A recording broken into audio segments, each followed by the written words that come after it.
नाम के एक छोटे से गांव में मोहन नाम का एक गरीब लड़का रहता था। उसके परिवार में उसके साथ उसके बूढ़े माता पिता रहते थे। सोहन का परिवार बहुत ही गरीब था। उनके पास ना तो कोई जमीन थी, नहीं खाने के लिए कोई साधन था। सोहन दिन भर मजदूरी करता और उससे जो कुछ भी कमा पाता उसी से अपने पूरे परिवार का पेट भर लेता। यह देखकर सोहन के माता पिता बहुत दुखी होते। हमारे पास ना अपना घर है और ना ही अपनी कोई जमीन। हमारा बेटा दिन भर दूसरों के खेतों में मजदूरी करता है और उसके बदले भी उसे बहुत कम पैसे मिलते हैं। हम दोनों अपने बेटे पर बोझ बन रहे हैं। परेशान मत हो रीमा, हमारा बेटा बहुत मेहनती है। भगवान सब देख रहा है। सोहन ने कभी किसी के साथ गलत नहीं किया। वह ईमानदारी से मेहनत करता है। उसने बचपन से बहुत परेशानियां देखी हैं, पर उसने कभी हार नहीं मानी। एक दिन हमारा बेटा भी बहुत धन कमाएगा और उसकी सारी परेशानियां दूर हो जाएंगी। सोहन हमेशा सोचता था कि आज भले ही उसकी किस्मत उसका साथ ना दे रही हो, पर उसे यकीन था कि अगर वह मेहनत करता रहेगा तो एक दिन उसका भाग्य भी बदलेगा और उसकी सारी परेशानियां खत्म हो जाएंगी। एक दिन सोहन लालाराम जमींदार के खेत पर काम कर रहा था। लालाराम पास के एक पेड़ के नीचे बैठा था। सोहन अपने काम में लगा हुआ था। तभी उसने देखा कि लालाराम बहुत ही उदास है और गहरी चिंता में डूबा हुआ है। लालाराम को उदास देख मोहन तुरंत लालाराम के पास गया और बोला, क्या हुआ मालिक, आप बहुत उदास लग रहे हैं। मुझे ऐसा लग रहा है जैसे आप किसी गहरी चिंता में हैं। कुछ हुआ है? मुझे बताइए, क्या पता मैं आपकी कोई सहायता कर सकूं। सोहन की बात सुनकर लालाराम को गुस्सा आ गया और वह सोहन से गुस्से में बोला, अरे तू मेरी क्या सहायता करेगा? तू खुद अपनी सहायता कर सकता है क्या? अगर तू किसी की सहायता करने के काबिल होता तो क्या तुझे 2 वक्त के खाने के लिए आज मेरी जमीन पर काम करने की जरूरत पड़ती? चल यहाँ से जा, अपना काम कर और मुझे परेशान मत कर। सेठ जी, ऐसा नहीं है। यह सब वक्त वक्त की बात है। सब किस्मत का खेल है और इंसान को अपनी मेहनत पर विश्वास रखना चाहिए। आज भले ही किस्मत मेरे पक्ष में ना हो, लेकिन अगर मैं ईमानदारी और लगन से मेहनत करता रहूंगा तो किस्मत भी एक दिन मेरी तरफ झुक जाएगी। मेहनत और धैर्य से तकदीर के दरवाजे खुलने में देर हो सकती है, लेकिन मेहनत कभी बेकार नहीं जाती। मोहन की बात सुनकर लालाराम बहुत प्रसन्न हुआ। अरे सोहन, तेरे विचार तो बहुत अच्छे हैं। तेरी बातें सुनकर मन को एक सुकून सा मिला है। इतनी परेशानियों में भी तू अपनी जिंदगी खुश होकर काट रहा है। सेठ जी, यह सब मेरे पिता की सीख है। जब भी मैं किसी चीज के लिए अपने पिता से जिद करता था तो मेरे पिता हमेशा मुझे यही समझाते थे, बेटा सोहन, हमारे पास इतना धन नहीं है कि मैं तेरी हर इच्छा पूरी कर सकूं, लेकिन एक बात हमेशा याद रखना, जिंदगी भी मौसम की तरह होती है। कभी यह धूप की तरह खुशियों से भरी होती है, कभी ठंड की तरह कठिनाइयां लाती है और कभी बारिश की तरह परेशानियां आती है। लेकिन जैसे हर मौसम बीत जाता है, वैसे ही जिंदगी के मुश्किल हालात भी गुजर जाते हैं। बस धैर्य और हिम्मत बनाए रखना जरूरी है, क्योंकि एक दिन सब कुछ ठीक हो ही जाता है। अरे वाह, लगता है तेरे पिता बहुत ही नेक इंसान है। किसी दिन मैं भी उनसे जरूर मिलूंगा। मालिक, क्या हुआ है? आप एक बार मुझे साफ साफ बताइए। क्या पता आपकी परेशानी का कोई हल मिल ही जाए। अरे सोहन, मैं एक बहुत बड़ी परेशानी में फंस गया हूँ। मुझे अपनी परेशानी का कोई भी हल नजर नहीं आ रहा है। सेठ जी, एक बार मुझे बताइए, तो क्या पता आपकी परेशानी का कोई हल निकल ही जाए। सोहन, हमारे गांव में मेरे पिता की एक पुश्तैनी जमीन थी जो काफी पीढ़ियों से हमारे पास थी। उस पर मेरा और मेरे भाई का हक है, पर हमारे गांव के ही 2 बाप बेटों ने उस पर कब्जा कर लिया है। मैं पुलिस थाने में केस दर्ज कराने की सोच रहा था, लेकिन गांव के बहुत बड़े बड़े लोग उनके साथ हैं। मैं कितनी भी कोशिश कर लूं, लेकिन मैं उन लोगों का कुछ नहीं बिगड़ पाऊंगा। अब तो उन लोगों ने उस जमीन पर खेती भी शुरू कर दी। मेरे पिता की पुश्तैनी जमीन मेरे हाथों से छीनी जा रही है, इसलिए मैं बहुत परेशान हूँ। मुझे समझ नहीं आ रहा मैं अब क्या करूँ। आप सही कह रहे हैं सेठ जी। अगर आप कानून का सहारा लेकर भी अपनी जमीन को वापस लेने की कोशिश करेंगे तो भी आप उनका कुछ नहीं कर पाएंगे। हाँ सोहन, अब तू ही बता मैं अब क्या करूँ। मैं तो सोच सोच कर परेशान हो गया हूँ। मेरी पुश्तैनी जमीन छीनी जा रही है और मैं कुछ भी नहीं कर पा रहा। सोहन ने कुछ देर सोचा और कहा, मालिक, आप चिंता मत कीजिए।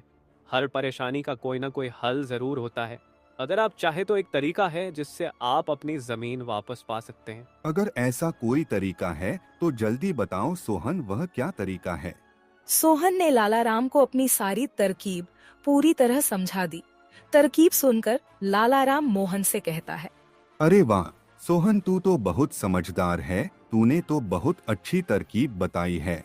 ऐसे तो मेरी जमीन मुझे जरूर मिल जाएगी। मैं तुझसे वादा करता हूँ, अगर तेरी यह योजना सफल हुई तो मैं अपनी जमीन का एक हिस्सा तेरे नाम कर दूंगा। अरे मालिक, आप ऐसा क्यों कह रहे हैं?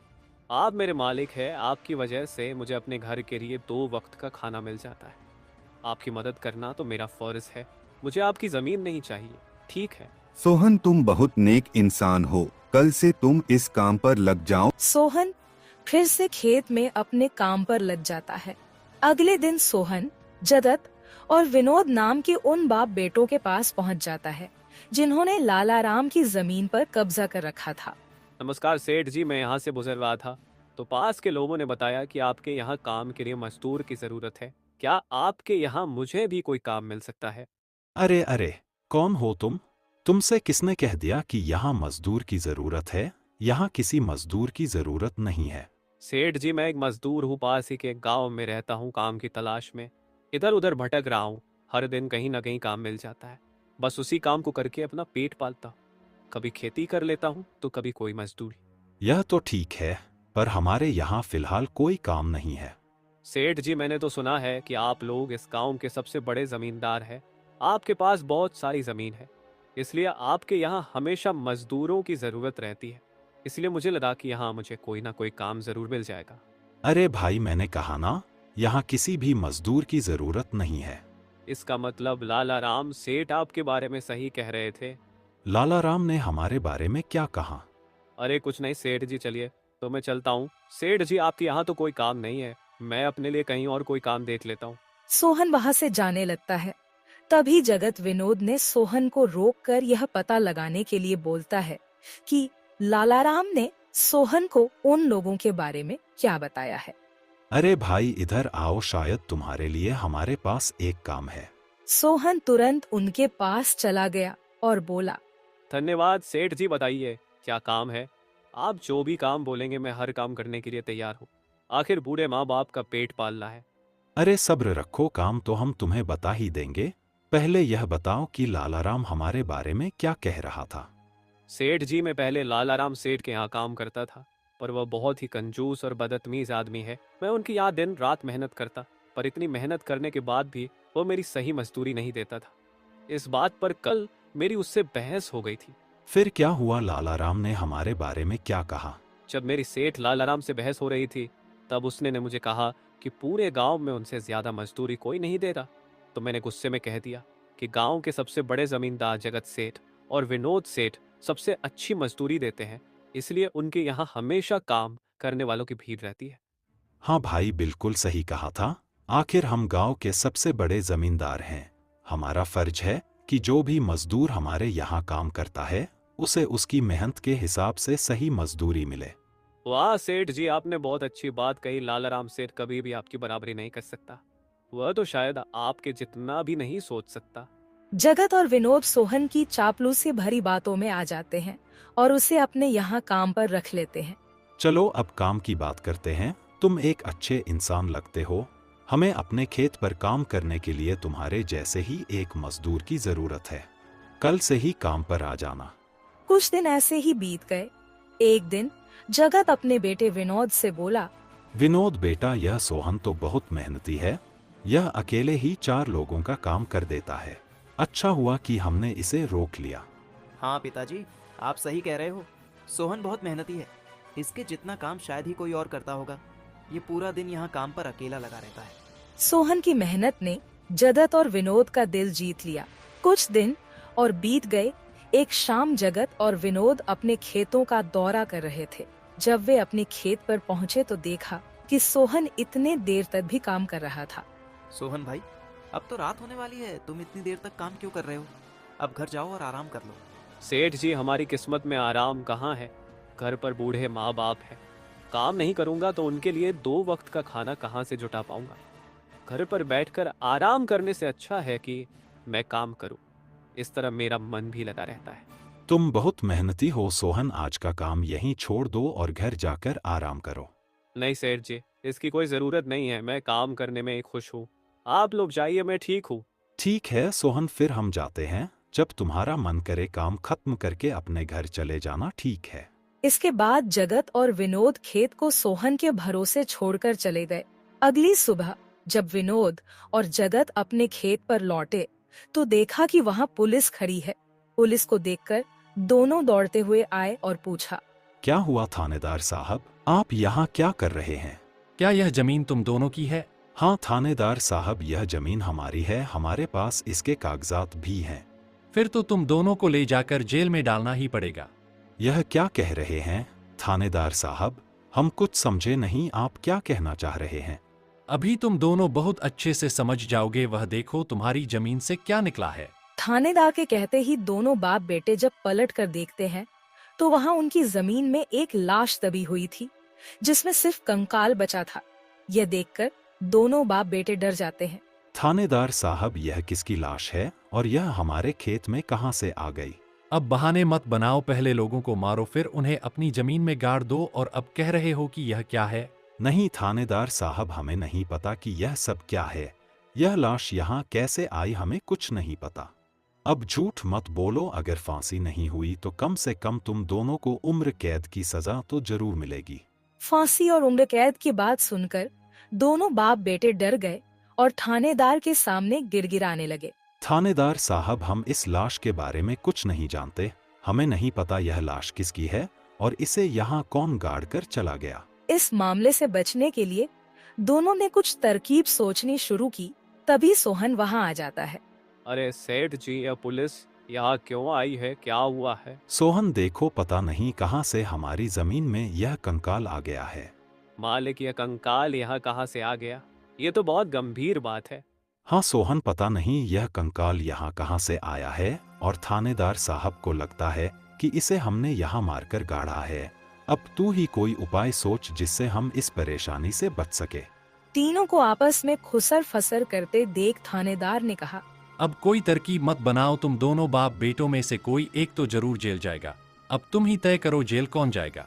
थानेदार साहब, थोड़ा सा समय दीजिए, हम तय कर ले कि जेल कौन जाएगा। मैं बस 5 मिनट देता हूँ, जल्दी से फैसला करो कौन जाएगा जेल। सोहन, जगत और विनोद थोड़ी दूरी पर जाकर बात करने लगे। देखो मालिक, दोनों के फंसने से अच्छा है कि कोई एक फंसे। अब सोचिए कौन जाएगा। हम दोनों में से कोई भी जेल नहीं जाना चाहता। सोहन भाई, कोई उपाय सोचो जिससे हम दोनों इस मुसीबत से बच सके। मालिक, एक बात कहूँ, इस कंकाल को देखकर ऐसा लगता है कि इसे काफी महीने पहले जमीन में दबाया गया होगा। जगत फांसी की बात सुनकर पहले ही डर गया था और सोहन की बात सुनते ही उसने फटाफट पूरी कहानी सोहन को बता दी। देखो सोहन भाई, सच कहूँ तो यह जमीन हमने कुछ महीने पहले ही लालाराम से हड़प ली थी। विनोद की बात सुनकर मोहन ऐसा दिखाने लगा जैसे उसे कुछ पता ही ना हो। क्या क्या कहा मालिक आपने? ये जमीन हड़पी थी? मुझे कुछ समझ नहीं आ रहा, जरा साफ साफ बताइए। जगत ने जमीन हड़पने की पूरी कहानी सोहन को बताई। पूरी कहानी सुनने के बाद सोहन ने कहा, मालिक, मेरे पास एक तरकीब है जिससे सांप भी मर जाएगा और लाठी भी नहीं टूटेगी। जल्दी बताओ सोहन भाई, क्या तरकीब है? तरकीब बताने से पहले मुझे यह बताइए कि आप लोगों के लिए क्या ज्यादा जरूरी है, यह जमीन या आप दोनों की जान? सोहन, इसमें पूछने वाली कौन सी बात है? हमारे लिए जमीन से ज्यादा हमारी जान प्यारी है। तो एक काम कीजिए मालिक, आप सबसे पहले जाकर थाने आर को बताइए कि यह जमीन सेठ लालाराम की है। आप उनसे बोलिए कि हमने तो कुछ महीने पहले ही यह जमीन बस काम करने के लिए उनसे ली थी, बाकी का काम मैं संभाल लूंगा। अरे सोहन, लेकिन इससे तो हमारी जमीन हमसे छिन जाएगी, फिर क्या होगा? नहीं मालिक, शायद आप मेरी तरकीब समझ नहीं पाए। जब आप थानेदार को बताएंगे कि यह जमीन सेठ लालाराम की है तो पुलिस किसे गिरफ्तार करेगी? सेठ लालाराम को। और जब लालाराम जेल चला जाएगा तब आप लोग फिर से जमीन पर कब्जा कर सकते हैं। इससे आप लोग भी जेल जाने से बच जाओगे और जमीन भी आपके ही के पास रहेगी। सोहन की तरकीब सुनकर दोनों बाप बेटे दंग रह गए। वाह सोहन भाई, तुम तो बहुत होशियार हो। आज तक तुमने हमें अपने काम से खुश किया था, अब तुम्हारी बुद्धि हमारी जान भी बचाएगी। इसके बाद तीनों थानेदार के पास गए और मोहन ने जो कुछ कहा था वही बात दोनों बाप बेटे थानेदार से कहने लगे। थानेदार साहब, यह जमीन हमारी नहीं है।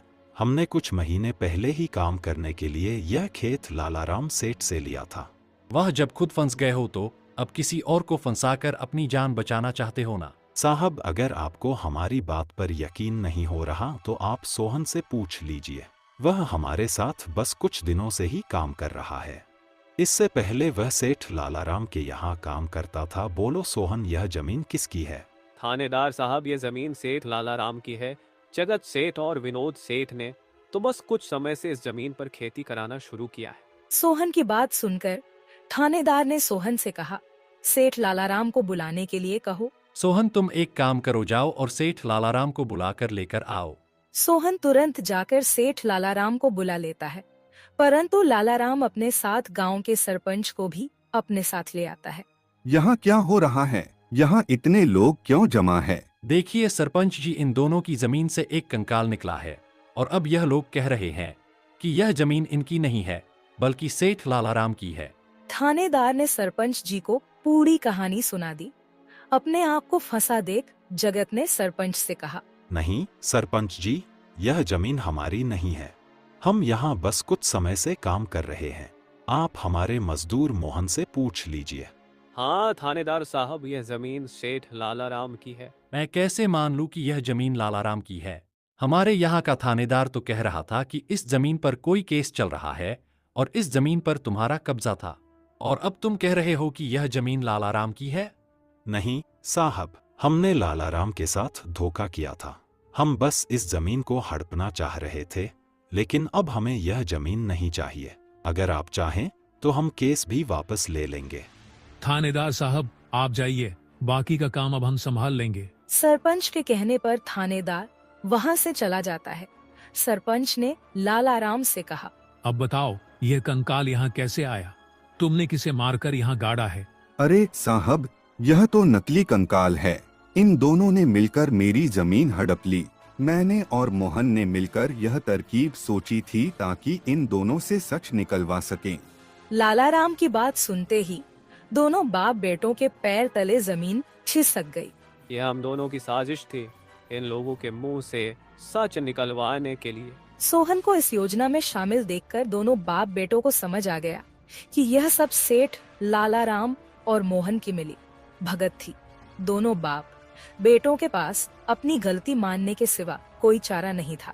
हमें माफ कर दीजिए सरपंच जी, हम लालच में आ गए थे। हमें माफ कर दीजिए। हम आज के बाद यह गलती कभी नहीं करेंगे और यह जमीन भी सेठ लालाराम को वापस दे देंगे। जगत और विनोद दोनों सरपंच और सेठ लालाराम से माफी मांगने लगे। दोनों को इतना गिड़गिड़ा देख लालाराम ने उन्हें माफ कर दिया। सरपंच ने भी उन्हें जेल नहीं भेजा और सेठ लालाराम ने अपना केस वापस ले लिया। लालाराम के केस वापस लेने के बाद सरपंच जी भी वहां से चले जाते हैं। धन्यवाद सेठ लालाराम जी, आपने हमें माफ कर दिया। आज के बाद हम ऐसी गलती कभी नहीं करेंगे। ठीक है जगत, कोई बात नहीं, मैंने तुम्हें माफ किया। बस याद रखना कि एक जमीन के टुकड़े के लिए तुम अपनों के साथ कभी गलत नहीं करना। बुरे समय में तुम्हारे अपने ही तुम्हारे साथ खड़े होंगे। जमीन का क्या है, कभी मेरी तो कभी तुम्हारी। आखिर में सेठ लालाराम ने सोहन को जमीन का एक हिस्सा दे दिया और उसे जमीन का मालिक बना दिया। सोहन, जैसा कि मैंने वादा किया था, जिस जमीन पर तुम काम कर रहे थे, आज से वह जमीन तुम्हारी है और अब तुम उसके मालिक हो। नहीं मालिक, इसकी कोई जरूरत नहीं है। याद करो सोहन, तुमने मुझसे क्या कहा था? बस मेहनत करते रहो, एक दिन तकदीर का दरवाजा जरूर खुलेगा। तो समझो तुम्हारी तकदीर का दरवाजा खुल चुका है और अब तुम भी जमीन के मालिक हो। अब से तुम्हें किसी और के यहाँ काम करने की जरूरत नहीं पड़ेगी। इस तरह मोहन ने अपनी मेहनत और बुद्धि से सेठ लालाराम को उसकी जमीन वापस दिलाई और दोनों ठगी करने वाले बाप बेटों को भी सबक सिखाया। इस तरह मोहन ने अपनी मेहनत और चतुराई की मदद से अपनी फूटी किस्मत बदल दी और अब वह भी एक बड़ी जमीन का मालिक बन गया था।